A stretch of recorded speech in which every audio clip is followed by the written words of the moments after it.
زندگی آخر رلا ہی دیتی ہے، پھر چاہے ہم اپنے ماں باپ کے کتنے ہی لاڈلے کیوں نہ ہوں۔ بے شک۔ وسیم بھائی، یہ کوٹ ہے اشفاق احمد صاحب کا میرے سامنے، تو یہیں سے آغاز کرتے ہیں آج کی بات کا کہ ڈو یو تھنک کہ زندگی واقعی اتنی مشکل ہے؟ بالکل، اصل میں دنیا کی سب سے جو غیر یقینی چیز ہے نا وہ زندگی ہے، اور سب سے یقینی چیز موت ہے۔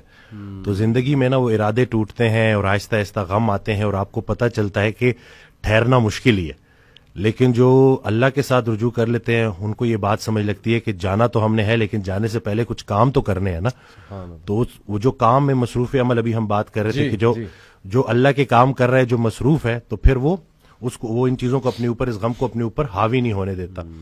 حضرت واصف رحمۃ اللہ ایک شعر پڑھا کرتے تھے کہ غم بھی گزشتنی ہے، خوشی بھی گزشتنی، کر غم کو اختیار کے گزرے تو غم نہ ہو۔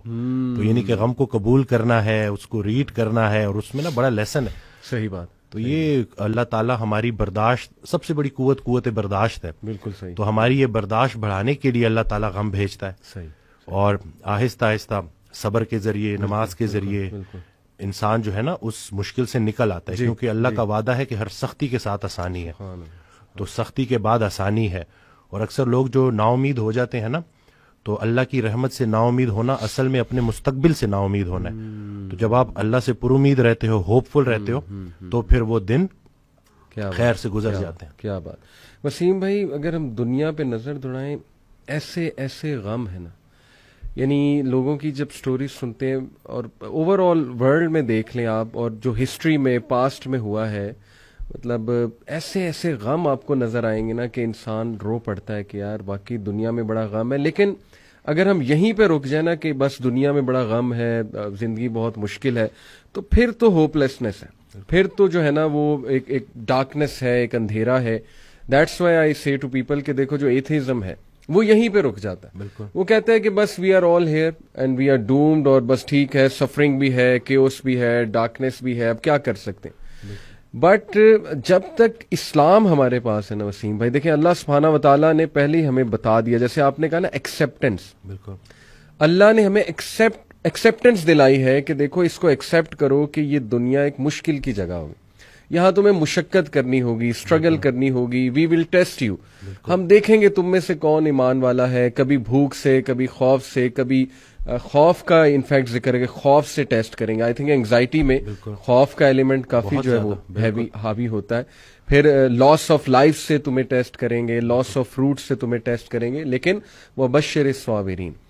اور دیکھیں اللہ نے پورا طریقہ بتایا ہے کہ دیکھو نا امید نہیں ہونا ہے، اگر یہ پرابلمز آ جاتے ہیں تو پھر اللہ طریقہ بھی بتا رہا ہے کہ تم نے ہوپ کیسے پکڑنا ہے۔ جیسے آپ نے کہا کہ نماز ہے، پھر صبر ہے، تو how amazing is the philosophy of our religion. بالکل، سبحان اللہ۔ اور جو ایتھیسٹ سے جو نہ ماننے والا ہے، وہ میں اس کو یہی بولوں گا کہ وہ بیچارہ اللہ کی نعمتیں بھی استعمال کرتا ہے اور اللہ کو مانتا بھی نہیں ہے۔ سبحان اللہ، ٹھیک ہے نا۔ تو تحقیق جو ہے نا وہ آپ کو بعد میں وہاں پہ پہنچائے گی جہاں تسلیم پہنچائے گی آپ کو پہلے۔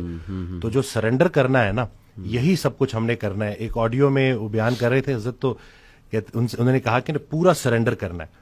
تو جواب آیا کہ حضرت اتنی کمزور صلاحیتوں کے ساتھ پورا سرنڈر کیسے کروں؟ تو انہوں نے کہا کہ تم پورا سرنڈر کرو، تمہاری صلاحیتیں بھی پوری ہو جائیں گی۔ سبحان اللہ۔ تو یہ ہے کہ جب آپ پورا سرنڈر کرتے ہو نا، یہ جو اپنی کارسازی نکالو گے تو کارساز کی کارسازی سمجھ آئے گی نا۔ تو یہ جو اللہ ہے نا، یہ ہمارے ارادوں کو توڑتا ہے، اور نہیں آتی کوئی پریشانی اس وقت تک جب تک وہ بڑی پریشانی کو ٹالنے نہ آئی ہو۔ وہ ایک واقعہ سناتے تھے کہ ایک بندہ ایک اللہ والے کے پاس جاتا ہے اور کہتا ہے کہ میرا مکان نہیں بک رہا، تو دعا کریں۔ تو انہوں نے کہا کہ نہیں، تمہارا مکان نہیں بکے گا، جاؤ۔ تو وہ بڑا پریشان ہوتا ہے، پھر دوبارہ جاتا ہے، کہتے ہیں کہ آپ دعا کریں، کہتے چلو میں دعا کر دیتا ہوں، وہ مکان بک جاتا ہے۔ تو وہ اس اللہ والے کے پاس جاتا ہے اور اس سے پوچھتا ہے کہ آپ جب میں پہلی دفعہ آیا تو آپ نے کہا کہ مکان نہیں بکے گا، صحیح، اور جب دوسری دفعہ آیا تو آپ نے کہا کہ بک جائے گا۔ تو کہتے ہیں کہ پہلی دفعہ جب تم آئے تھے تمہارا ماتھا روشن لگ رہا تھا، صحیح، تمہارے ماتھے پہ خوش قسمتی کے آثار تھے۔ سبحان، دوسری دفعہ جب تم آئے تو تمہارے ماتھے سے بدقسمتی کے آثار آ رہے تھے، کیونکہ بڑا بدقسمت ہے وہ انسان جس کی زندگی میں اس کا گھر بک جائے۔ تو جو چیز تم اپنے لیے پسند کر رہے ہو، جس چیز پہ تم جشن منا رہے ہو، وہ اصل میں تمہارے استغفر اللہ کا مقام ہے جس کو تم الحمدللہ کہہ رہے ہو. صحیح. انسان جو ہے نا وہ جلد باز ہے, وہ کہتا ہے کہ بس میرے اللہ کو اپنے مطابق چلانا چاہتا ہے. صحیح بات. اور اللہ نے ہمارے لیے کتنی خیر رکھی ہوئی ہے, کتنی آسانی رکھی ہوئی ہے, ہمیں خوش کرنے کے لیے اللہ کے پاس اتنا کچھ ہے, لیکن ہم جلد بازی میں اور نا امیدی میں اس سے محروم ہو جاتے ہیں. اور شیطان جو ہے نا وہ ہماری رگوں میں خون کی طرح دوڑتا ہے. صحیح.